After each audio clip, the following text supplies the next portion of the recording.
সুদীপা ইন্টারভিউতে সিলেক্ট হয়ে যায় এবং কলকাতার মেডিকেল কলেজে সে চান্স পেয়ে যায়। তারপরে দেখা যায় সে বাড়ি ফেরার পথে একটা স্কুলের সামনে বড় গর্ত দেখতে পায়, আর সেটা দেখেই ঠিক হুবহু দীপার মতোই কাজ করলো। দীপা যেমন আগে মানুষের উপকার করতো, ঠিক তেমনই সুদীপাও কিন্তু মানুষের উপকার করতে ভোলেনি।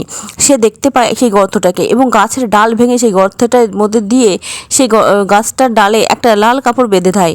আর তখন সে নবীনপুরের দিকে রওনা হয় এবং নবীনপুরে ঢুকতেই ম্যাম তাকে গাড়ি থেকে নামিয়ে বলে, সুদীপা তাহলে তুমি সাবধানে বাড়ি ফিরে যাও, আমিও আসছি। ম্যাম চলে যাওয়া মাত্রই সুদীপার পিছনেই কিন্তু সুন্দর নামক ওই গুন্ডাটা চলে আসে আর সুদীপাকে বলে, তোর অনেক বার তাই না, এবার তোর ওই বারণ তো আমি কমিয়ে দেবো। সুন্দর বলে, ওই কলকাতা থেকে আসা ওই অফিসারকে আগে আমি ঠিকানা লাগাবো, তারপরে তোর ব্যবস্থা করব, তোকে আমি আমার বাড়ি নিয়ে যাব।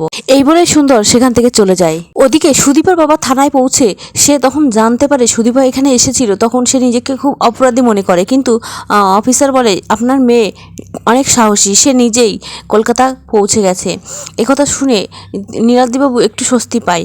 তারপরে দেখা যায় একজন কনস্টেবল নীলাদ্রিবাবুকে বলে যে ওই এমএলএকে স্যার অ্যারেস্ট করেছে। ওদিকে সুদীপা বাড়ি ফিরতেই সুদীপার বাবা বলে, মারে তুই আমাকে ক্ষমা করে দিস, তুই তো জানিস আমার ডিউটিটা, আমার কিচ্ছু করার ছিল না, আমি অনেক চেষ্টা করেছিলাম।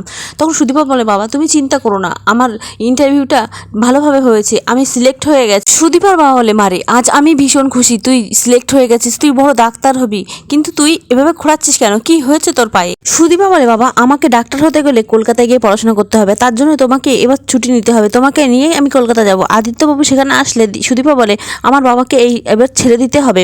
তখন আদিত্যবাবু বলে, ওনার রিটায়ারমেন্টের এখনো কিছুদিন বাকি আছে, কিন্তু তার আগে ওনাকে ছাড়া যাবে না, ততদিন ওনাকে ডিউটি করতে হবে। তখন সুদীপা বলে, কিন্তু আমি তো আমার বাবাকে এখান থেকে নিয়েই যাব, আমার বাবাকে ছাড়া আমি অচল, আমার বাবাকে ছাড়া আমি এক পাও চলতে পারি না, আমার বাবাকে সাথে নিয়ে আমি কলকাতা যাব আর সেখানে গিয়ে পড়াশোনা করব। মানছি আপনি ওই পরামানিককে অ্যারেস্ট করেছেন, অন্য সব পুলিশের মতো নিজে বিক্রি হয়ে যাননি, তার মানে তো এটা নয় যে আমার বাবা আপনার গোলাম। আদিত্য বলে, আপনি কিন্তু আপনার লিমিটটা ক্রস করে ফেলছেন। তখন হিমাদ্রিবাবু বলে, আপনি ওর কথা কিছু মনে করবেন না স্যার, আমি ক্ষমা চাইছি। তখনই আদিত্য বলে, হিমাদ্রিবাবু এখানে কিন্তু একটা ড্রাগ পাচারকারী চক্র চলছে, সেটাকে না ধরা পর্যন্ত আমি কিন্তু আপনাকে ছাড়তে পারবো না। সুদীপা বলে ওঠে, কেন, আমার বাবা ছাড়া কি এখানে আর কোনো পুলিশ নেই, আমার বাবাকে আপনার সঙ্গে লাগবে? সুদীপা বলে, আমার বাবাকে আর কোনো বিপজ্জনক কাজ আমি করতে দিতে চাই না। তখন আদিত্যবাবু রেগে গিয়ে সুদীপাকে বলে, আপনার বাবাকে আপনি বাক্সবন্দি করে রাখুন। সুদীপা সেখান থেকে চলে গেলে হিমাদ্রিবাবু বলে, আমি এক্ষুনি রিপোর্ট করছি স্যার, ওর কথায় কিছু মনে করবেন না, ইতিমধ্যে আমি কিন্তু একজনকে ধরেছি। তখন আদিত্যবাবু বলে, আপনার ডিউটি নিয়ে আমার কোনো মানে অভিযোগ নেই, কিন্তু আপনি আপনার মেয়েকে একটু সংযত করুন, ভালো শিক্ষা দিন।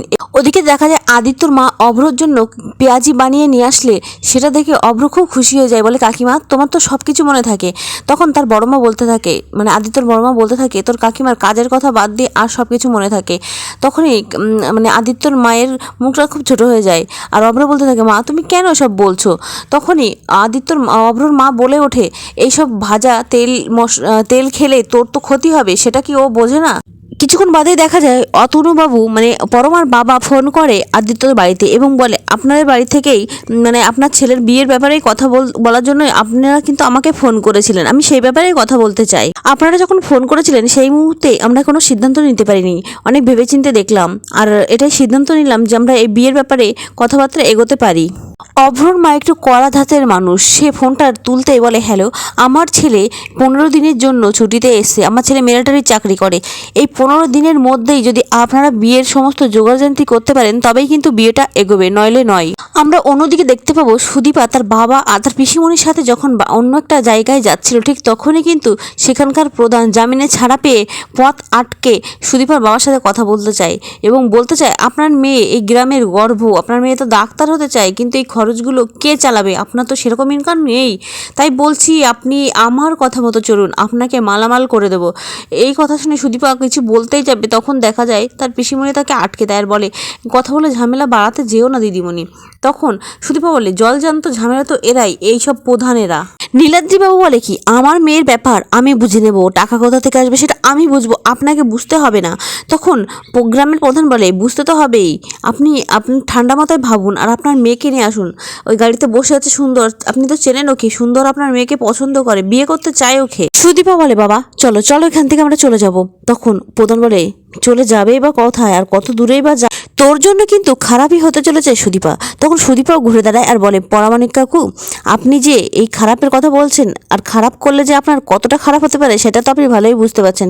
সকালে থাপ্পড়টা ভুলে গেছেন। তখনই পরামানিক নিজের দাঁতে হাত দেয় এবং মনে পড়ে যায় অফিসার আদিত্যর চটটা। পরামানিক বলতে থাকে, ওই 2 দিনের অফিসার তোদেরকে বাঁচাবে পারবে না, ওকেই কে বাঁচায় তার ঠিক নেই। সুদীপা বলে, নতুন পুলিশ অফিসারের কথা বলছো? আমি একটু হলেও ওনাকে ভরসা করি, কারণ আমি আমার বাবার পরে ওনাকেই ভরসাযোগ্য পুলিশ অফিসার মনে করেছি, কারণ ওনার মধ্যে সেই সাহসটুকু আছে। তখনই পুলিশ অফিসার আদিত্য গাড়ি নিয়ে সেখানে আসে আর সুদীপার কথাগুলো শোনে। পরামানিক বলে সুন্দরকে, তাড়াতাড়ি বিয়ের বাজার কর, ওই মেয়েকে বিয়ে করে আনবো, তারপর ওর 20 দাঁত ভাঙবো। তো বন্ধুরা, এখান থেকে কিন্তু সিরিয়ালের নতুন সূচনা হবে। ওই সুদীপাকে বাঁচাতে গিয়েই আদিত্য কিন্তু বাধ্য হবে সুদীপাকে বিয়ে করতে। তো বন্ধু